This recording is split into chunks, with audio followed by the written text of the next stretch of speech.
I went and got every achievement in the Neptunia Re Trilogy. Or trophies?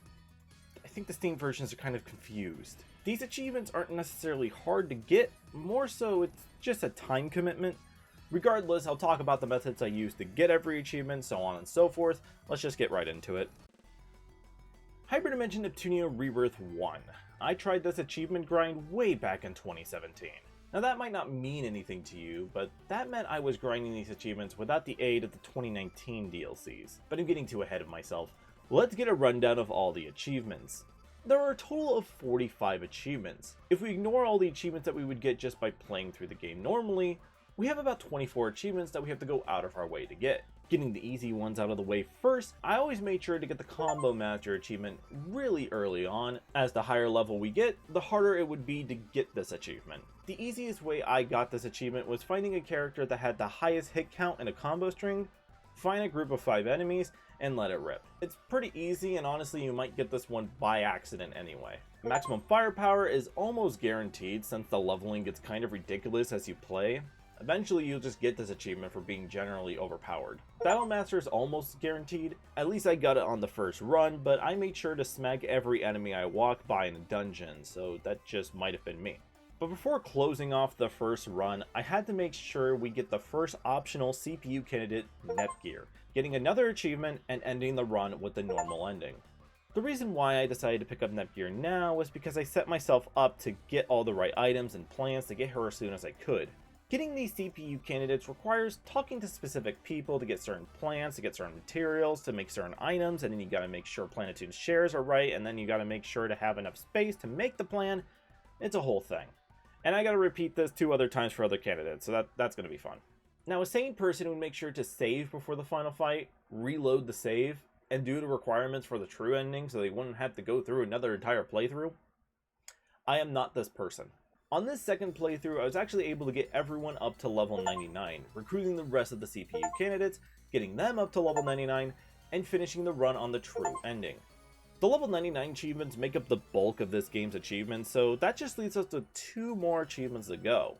The Item Master and Millionaire achievements. Item Master was kind of a pain in the ass as the game becomes a Wikipedia fest, needing it to find where some items are and whatnot. It is kind of annoying. But not as annoying as the Millionaire grind would be.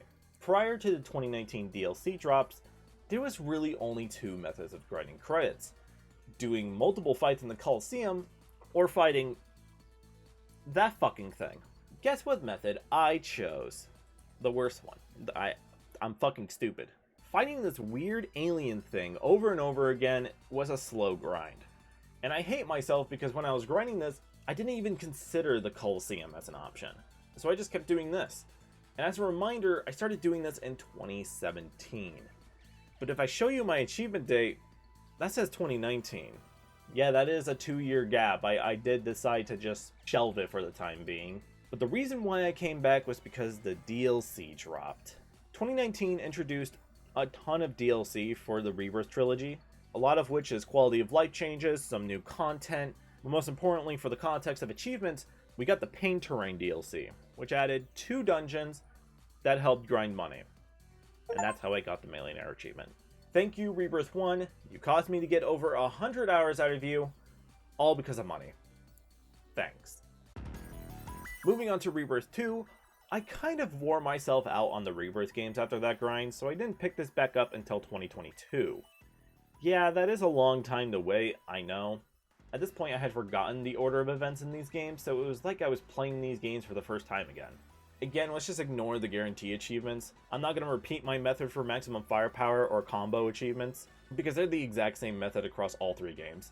This game has 41 achievements, the lowest amount of the trilogy, so you would think this would be the easiest to grind.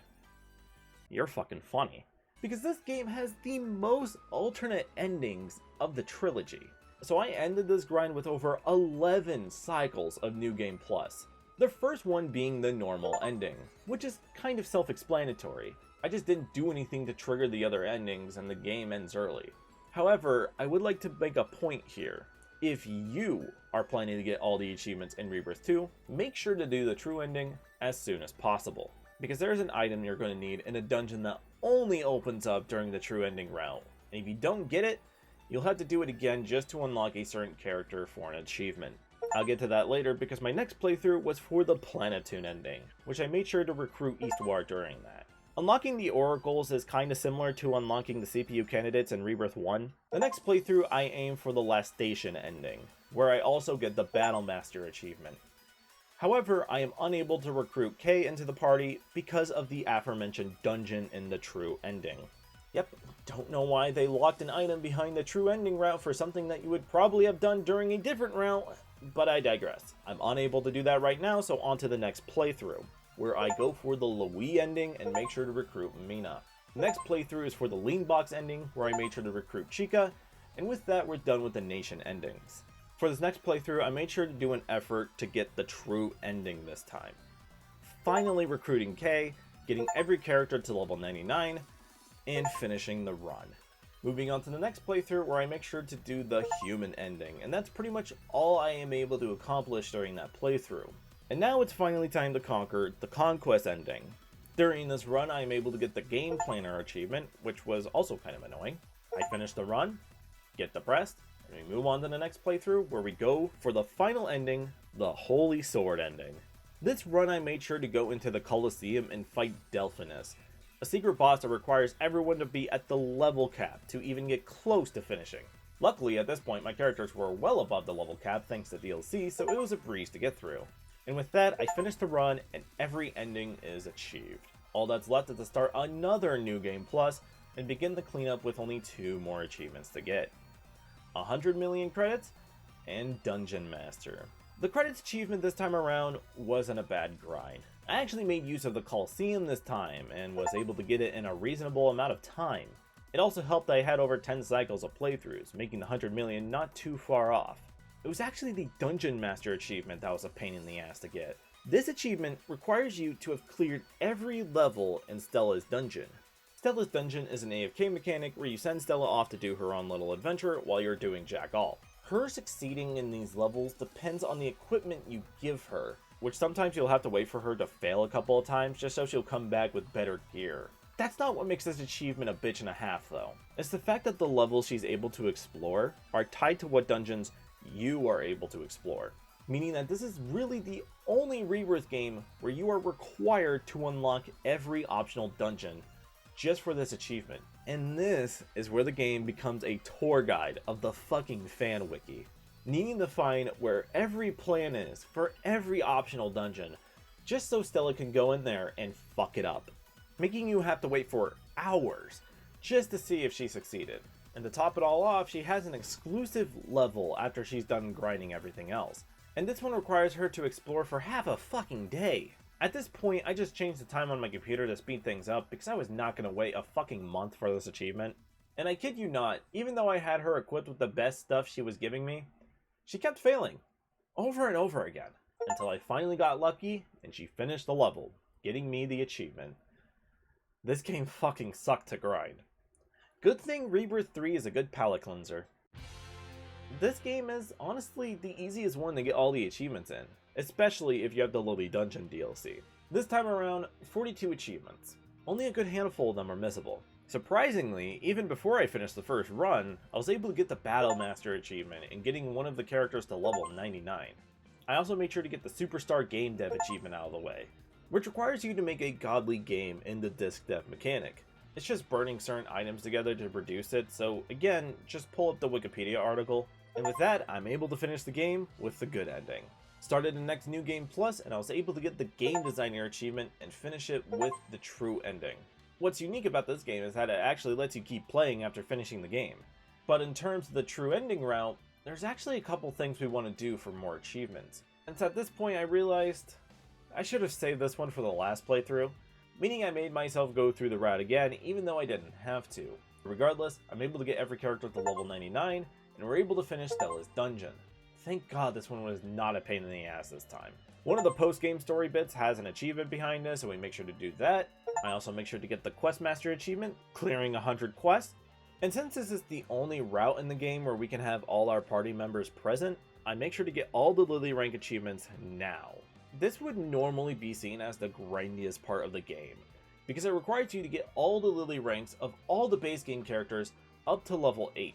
meaning pairing them together and doing a shit ton of fights. But thankfully, there's a way to make it go by quickly. Make a few discs that increase Lily rank levels, and head into the Lily dungeon with the DLC. This grind was actually not too bad, and I was able to do it in about an hour. After that, I finally start the next New Game Plus playthrough, getting the normal ending, which thankfully ends the game a bit early, leaving only one more achievement. That's right, we gotta get 100 million credits once again. And this is probably the roughest of the millionaire achievements. There's no DLC dungeon to easily grind, there's no consistent Coliseum to grind money, and there's no enemies that drop a shit ton of credits. Even with credits up plan and stacked with discs that have credits up level 5, it felt like I was never even getting close to 100 million. So I had to do some real fucking grinding. There's a Coliseum fight that I had to do so many goddamn times. Not because the fight itself gave a ton of money, no. It was for the item that it dropped, the Sonic Blade. Selling this gave me 50k, so I just fought this fight over and over again. Sold a bunch of Sonic Blades until I was at 50 million. I then bought the most expensive item in the store and resold it multiple times. I finally got it to pop. I was able to finish this game quicker than Rebirth 2, ending the Rebirth Trilogy all achievements hunt. I really enjoyed this. I haven't gone achievement hunting since the Xbox 360 days, and doing this kind of brought me back to that era where I would play games specifically to 100% them, because seeing that achievement progress bar hit 100% was very satisfying to me. And the fact I was able to do this with a series that I truly love, it really makes me happy. And not only was it very satisfying to complete, it also made me gain a brand new appreciation for these Rebirth games. I talk shit about how repetitive they are and how copy and paste they are, but they're really fun. The gameplay loop is simple enough that playing through it multiple times doesn't feel like a drag. Especially in Rebirth 3, where there's actually incentive to use other party members. I think because of this, I fell back in love with these games. Which makes me happy to say that I can't wait to do this again with V2. Subscribe so you don't miss it, and I'll see you guys in the next one.